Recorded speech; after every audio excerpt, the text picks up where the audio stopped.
Hi everyone. आज हम पढ़ने वाले हैं डेडलॉक। डेडलॉक क्या होता है, क्यों होता है और इसे हम कैसे सॉल्व कर सकते हैं। इसके लिए वेरियस टेक्निक्स होती है जिससे हम डेडलॉक सॉल्व करते हैं, वो सब हम इस वीडियो में देखने वाले हैं। ठीक है, तो पहले बात करते हैं डेडलॉक। डेडलॉक क्या होता है वो हम समझते हैं इस डायग्राम से।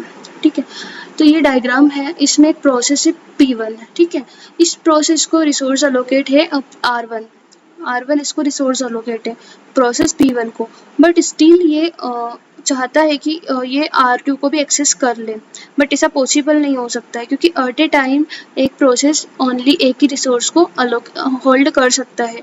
तो ये जो सिचुएशन बन रही है यहाँ पे, इसे हम बोलते हैं डेडलॉक। सेम इसी ऐसा ही P2 के साथ है, इसको रिसोर्स अलोकेट है R2, बट ये चाहता है कि R1 को होल्ड कर ले।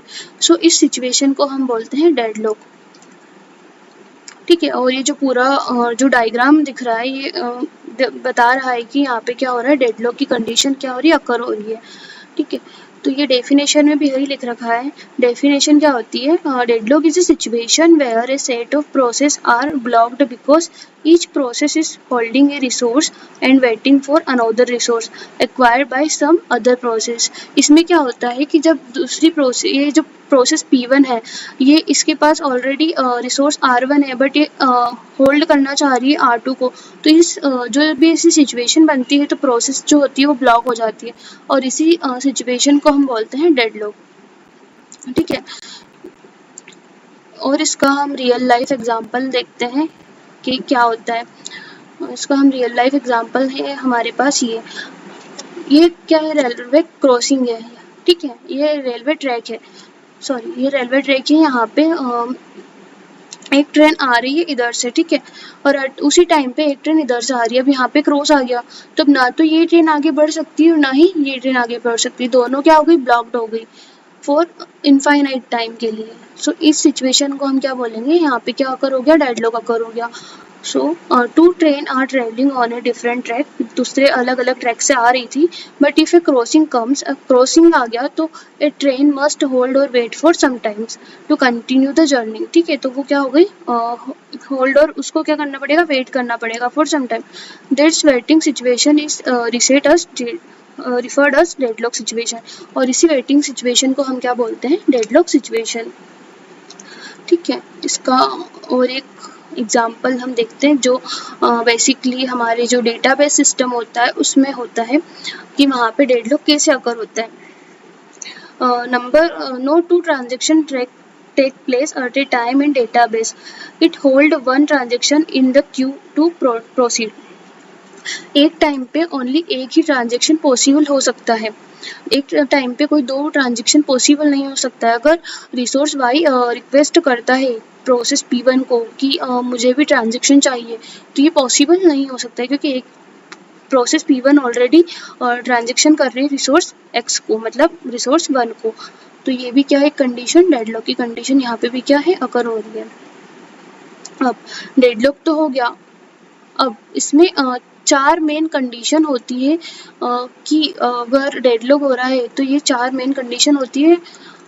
वो जो होती है, पहली होती है म्यूचुअल एक्सक्लूजन, सेकंड होती है होल्ड एंड वेट, एक होती है सर्कुलर वेटिंग और एक होती है नॉन प्रीएम्पशन। अगर ये चारों कंडीशन हो रही है किसी सिस्टम में तो हम वहाँ बोल सकते हैं कि वहाँ पे क्या हो रहा है, डेडलॉक अकर हो रहा है। ठीक है, तो ये वही चारों कंडीशंस हैं। पहली होती है म्यूचुअल एक्सक्लूजन, फिर होती है होल्ड एंड वेट, फिर होता है नो प्रीएम्पशन और फिर होता है सर्कुलर वेट। तो चलिए अब हम इनको सबको समझते हैं वन बाय वन। पहली है म्यूचुअल एक्सक्लूजन। म्यूचुअल एक्सक्लूजन मतलब क्या होता है, पहली बात तो ये कि अगर ये चारों कंडीशन हो रही है किसी सिस्टम में तो डेडलॉक अकर हो रहा है, बट अगर इसमें से एक भी कोई कंडीशन वायलेट हो रही है, मतलब नहीं हो रही है, तो हम वहाँ बोल सकते हैं कि हमारा जो सिस्टम है वो क्या है, डेडलॉक फ्री है। अब पहली जो सिचुएशन आती है वो होती है म्यूचुअल एक्सक्लूजन। इसमें क्या होता है कि एक ही टाइम पे एक रिसोर्स एक ही प्रोसेस को अलोकेट हो सकता है। जैसे कि जो रिसोर्स R1 है वो एक टाइम पे ओनली P1 को अलोकेट हो सकता है, वो R2 को एक्सेस नहीं कर सकती। प्रोसेस जो P1 है वो R2 रिसोर्स को एक्सेस नहीं कर सकता, यही इसमें लिखा है। When a process assigned in a shared variable the process is said to be in a critical situation. One process at a time can can use A resource, मतलब एक ही रिसोर्स, एक ही प्रोसेस एक ही टाइम पे use कर सकती है। Second आता है hold and wait. Hold and wait मतलब क्या होता है? A process holding at least one resource is waiting to acquire additional resource held by another process। मतलब printer need scanner copy to printer and scanner want to copy to scan. ठीक है, मतलब एक हमारे पास एक प्रिंटर है, वो एक परफॉर्म कर रहा है, एक टास्क वन परफॉर्म कर रहा है। अब अगर हमारे पास एक स्कैनर है, उसको भी टास्क वन परफॉर्म करना है, तो उसको थोड़ी देर के लिए क्या करना पड़ेगा? वेट करना पड़ेगा, तब तक जब तक वो प्रिंटर उसका जो काम है वो कंप्लीट नहीं कर लेता। तो इस सिचुएशन को हम बोलते हैं होल्ड एंड वेट कंडीशन और सिचुएशन। ठीक है, आता है नो प्रीएम्पशन। नो प्रीएम्पशन मतलब क्या होता है? Resource can be released only voluntarily by the process holding it after that process has completed its task. Number of resource can be feasibly removed from a process holding it। ठीक है, मतलब एक जो process है वो एक time पे एक रिसोर्स को होल्ड कर रही है तो दूसरे को नहीं कर सकती, मतलब इसमें कोई प्रीएम्पशन नहीं हो सकता है। जैसे कि अगर प्रोसेस P1 है, उसने मतलब वो एक्सेस कर रखा है रिसोर्स R1 को, उसको पहले पूरा कंप्लीट करना पड़ेगा R1 को, देन उसके बाद हम P1 को दूसरा रिसोर्स दे सकते हैं, मतलब वो दूसरे रिसोर्स को एक्सेस कर सकती है। जब तक P1 R1 रिसोर्स कंप्लीट नहीं हो पाता तब तक जो P1 प्रोसेस है वो R2 को एक्सेस नहीं कर सकती। फिर चौथी कंडीशन आती है हमारे पास सर्कुलर वेट। इसका मतलब क्या होता है? अगर हमारे पास बहुत सारी प्रोसेस है like P1, P2 and Pn, four of waiting processors that P1 is waiting for a resource that is held by P2। अगर कोई प्रोसेस है P1, वो किसी प्रोसेस के लिए वेट कर रही है जिसको किसने होल्ड कर रखा है, रिसोर्स के लिए वेट कर रही है जिसको किसने P2 ने होल्ड कर रखा है, and P2 is waiting for a resource that is held by P3। और जो P2 है वो वेट कर रही है किसके लिए? जिस रिसोर्स को P3 ने होल्ड कर रखा है। सो Pn is waiting for the resource Pn-1 को के लिए वो वेट करेगी। ये कंडीशन होती है हमारी सर्कुलर वेट की। अब ये चारों कंडीशन तो अकर हो गई। अगर कोई सिस्टम डेडलॉक है, मतलब डेडलॉक में है, तो उसमें चारों जो कंडीशन है ये होगी। बट अगर इसमें से कोई सी भी कंडीशन वायलेट होती है, मतलब हमारा सिस्टम डेडलॉक फ्री है, तो ये तो हो गई। बट अगर हमें किसी सिस्टम में से डेडलॉक रिमूव करना है या हम नहीं चाहते कि किसी सिस्टम में डेडलॉक की कंडीशन आए, तो हम क्या करें? उसके लिए भी हमारे पास चार ऑप्शंस होते हैं। पहला होता है कि डेडलॉक प्रिवेंशन हम कर दें, डेडलॉक अवॉइडेंस हम कर सकते हैं, डेडलॉक डिटेक्शन हम कर सकते हैं और डेडलॉक रिकवरी कर सकते हैं। अब ये चारों चीज़ें हमें वन बाय वन समझते हैं कि ये क्या होता है। पहला डेडलॉक प्रिवेंशन। डेडलॉक प्रिवेंशन में क्या होता है? ये जो चारों हैं चीज़ें, इनमें हमको किसी भी एक कंडीशन को वायलेट करना होता है। हम या तो म्यूचुअल एक्सक्लूजन को वायलेट कर दें, होल्ड एंड वेट को कर दें, या नो प्रीएम्पशन को या सर्कुलर वेट को। और अगर किसी भी एक कंडीशन को हमने वायलेट कर दिया, मतलब हम वहाँ से हमारे सिस्टम से डेडलॉक को हटा सकते हैं। तो पहला देखो, ये ही यहाँ पे लिख रखा है, at least one of four deadlock condition is never satisfied. अगर एक कंडीशन सेटिस्फाई नहीं हो रही है तो हमारा सिस्टम डेडलॉक फ्री हो सकता है। तो पहली होती है डेडलॉक प्रिवेंशन। इसमें हम कैसे प्रिवेंट करें हमारे सिस्टम को कि वो डेडलॉक फ्री हो जाए। उसके लिए हम पहला कर सकते हैं म्यूचुअल एक्सक्लूजन। म्यूचुअल एक्सक्लूजन को हम कैसे हटा सकते हैं? तो we can deny this situation by simple protocol, that is convert all non shareable resource to shareable resource. जितने भी नॉन शेयरेबल रिसोर्स हैं हमारे पास, जैसे कि हमारे पास 4 प्रोसेस हैं, 3 तो उसमें से शेयर कर रही है रिसोर्स, बट अगर वो नहीं कर रही है, एक को मतलब जो प्रोसेस है P4, अगर वो रिसोर्स शेयर नहीं कर रही है तो हम वहाँ पे उसको भी रिसोर्स शेयर करवा सकते हैं। ये एक चीज़ हो गई। उसके बाद सेकेंड आता है हमारे पास deadlock prevention by hold and wait. Hold and wait में क्या कर सकते हैं हम? A process can request the resource only when the process has none. Each process to request and be allocate all its resource before its beginning execution। ठीक है, इस तरीके से हम होल्ड एंड वेट कर सकता है। फिर आता है deadlock prevention through no preemption. To ensure that this condition does not hold, we use the following protocol. We preempt the desired resource from the waiting process and allocate them to the requesting process। ठीक है, हम जो प्रीएम्प्टिंग process है उसको waiting करवा सकते हैं for allocating process के लिए। फिर आता है deadlock prevention through circular wait. Numbering all the resource type and each process request resource in the increasing order of enumeration. इसमें क्या होता है कि अगर हमारे पास प्रोसेस है like P1 to P5 process है, तो हमारी जो P1 है, P1 जो प्रोसेस है वो P5 को एक्सेस नहीं कर पाएगी, मतलब उसके रिसोर्स को एक्सेस कर नहीं पाएगी। तो हमें ये करना पड़ेगा कि जो रिसोर्स एलोकेशन है वो हम इंक्रीजिंग ऑर्डर में करें। इसके बाद आता है हमारा डेडलॉक अवॉइडेंस। ये सेकंड कंडीशन है डेडलॉक अवॉइडेंस। इसमें भी हम क्या कर सकते हैं कि जो हमारी जो 4 कंडीशन होती है, जो 4 नेसेसरी कंडीशन होती है, इसमें से एक कोई सी भी कंडीशन को वायलेट कर सकते हैं। तो पहले डेडलॉक अवॉइडेंस क्या होता है? Deadlock avoidance can be avoided if certain information about processes are available to the operating system before all allocation of resources. For every resource request, the system sees whether granting the request will cause the system to enter the unsafe state. That means this state could result in deadlock. The system then only grants the request that will lead to safe state.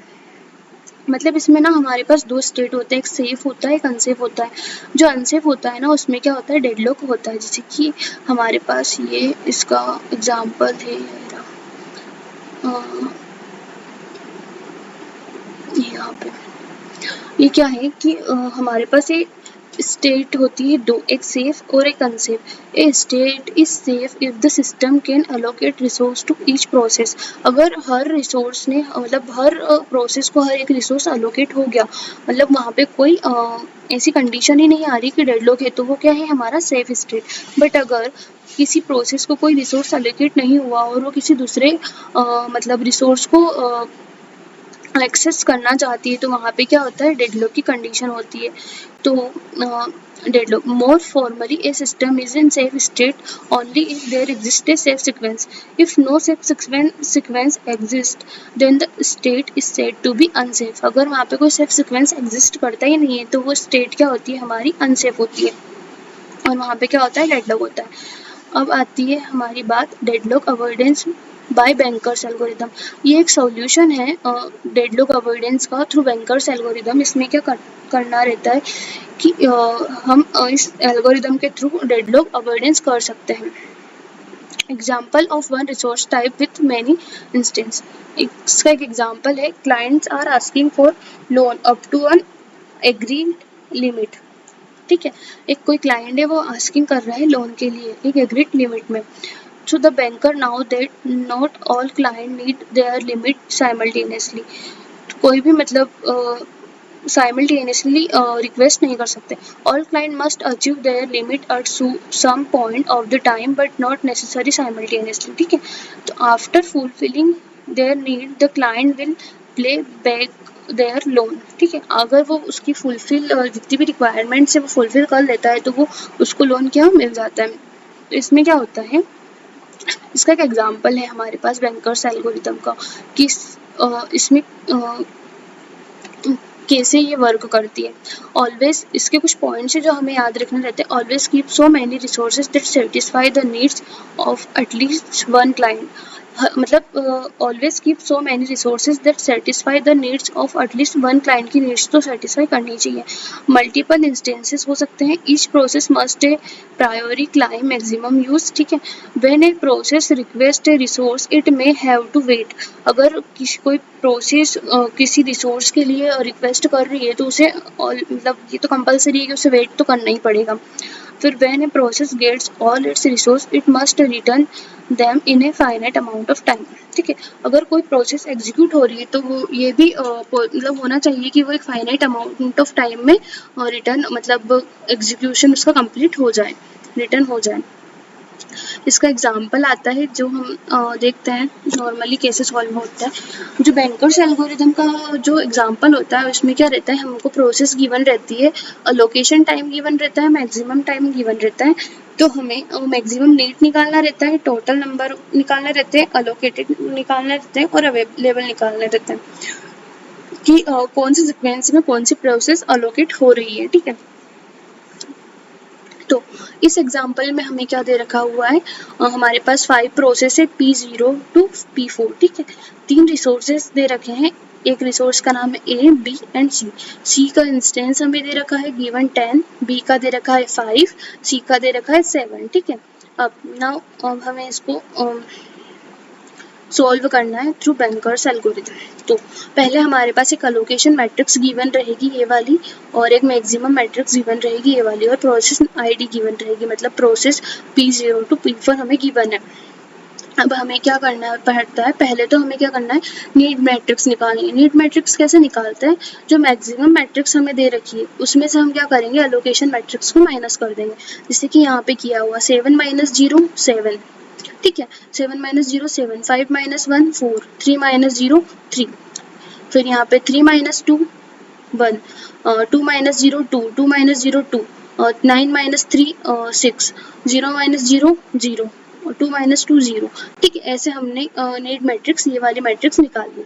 अब इसके बाद में हमें क्या करना है, total करना है। टोटल हमारे पास क्या दे रखा है, ये हमें ऑलरेडी क्वेश्चन में गिवन दे रखा है 10 5 7। ठीक है, ये हमें ऑलरेडी गिवन दे रखा है। अब इसके बाद में हमें क्या करना है, अलोकेटेड निकालना है। तो अलोकेटेड का हम टोटल कैसे निकालेंगे कि ये वाली जो ए है इसका टोटल 3 + 2 + 2 कितना हो रहा है 7। ठीक है, फिर यहाँ पे बी का 1 + 1 कितना हो रहा है 2, तो ये 2। फिर 5 कैसे आया, 2 + 1 + 2, तो ये क्या हो गया 5। ठीक है, फिर यहाँ पे अवेलेबल मतलब कि हम कितनी अवेलेबल कैसे निकालते हैं, जो टोटल है उसमें से हम अलोकेटेड को माइनस कर देते हैं। तो हमारे पास क्या निकल जाती है अवेलेबल, जैसे कि 7 - 5 तो 2, 5 - 2 तो 3, 10 - 7 तो 3। ठीक है, ये अवेलेबल मैट्रिक्स हम यहाँ से फाइंड कर सकते हैं। तो ये हो गया हमारे पास एक क्वेश्चन बैंकर्स एल्गोरिदम का। अब हम बात करते हैं डेडलॉक डिटेक्शन और डेडलॉक रिकवरी। डेडलॉक डिटेक्शन और डेडलॉक रिकवरी हम बैंकर्स एल्गोरिदम के थ्रू कर सकते हैं, जो हमने अभी आगे देखा है। ठीक है, इसमें एक और चीज़ आती है, डेडलॉक डिटेक्शन हम और कैसे कर सकते हैं, मतलब क्या होता है। तो डेडलॉक डिटेक्शन के लिए हमारे पास एक क्राइटेरिया होना चाहिए कि हमारे पास जैसे कि प्रोसेस है P1 P2 P3 P4, ये अगर इसको अभी नहीं देखना है, ये वाली जो सिचुएशन है ये हमें पता चल रही है कि क्या हो रही, सर्कुलर वेट है, मतलब यहाँ पे क्या हो रहा है, डेडलॉक हो रहा है। डेडलॉक हो रहा है क्योंकि P1 जैसे कि जो P1 का रिसोर्स, P1 किसका रिसोर्स को एक्सेस कर रही, R2 को, बट वो किसको और एक्सेस करना चाहती है, R1 को भी एक्सेस करना चाहती है। सो इसका जो सिंपल डायग्राम जो है वो यहाँ पे बना हुआ है। अगर हम एक और प्रोसेस ला देंगे यहाँ पे P1, अगर हमको डिटेक्ट करना है इस पर्टिकुलर डायग्राम में, मतलब इस पर्टिकुलर सिचुएशन में हमें डेडलॉक को हटाना है, तो हम यहाँ पे क्या कर सकते हैं, एक और प्रोसेस लगा सकते हैं, मतलब एक और प्रोसेस ला सकते हैं। तो जैसे कि हम लाए P5, अगर यहाँ पे ले आई तो यहाँ पे कोई सर्कुलर कंडीशन नहीं बन रही, मतलब यहाँ पे अगर हमने यहाँ पे ये हटा दिया, मतलब ये सर्कुलर वेट की कंडीशन हटा दी, तो ये मतलब डेडलॉक फ्री हो सकता है। क्योंकि हमारा जो क्राइटेरिया होता है वो यही होता है कि अगर हमने किसी भी एक, जो हमारे पास 4 कंडीशन होती है उसमें से एक को वॉयलेट कर दिया तो हमारा डेडलॉक नहीं होगा। तो बस वो यही इसमें बताया गया है कि हम डेडलॉक को कैसे डिटेक्शन कर सकते हैं। So this is all about what is deadlock and how we can avoid it through various techniques. So thank you for watching my video. Thank you.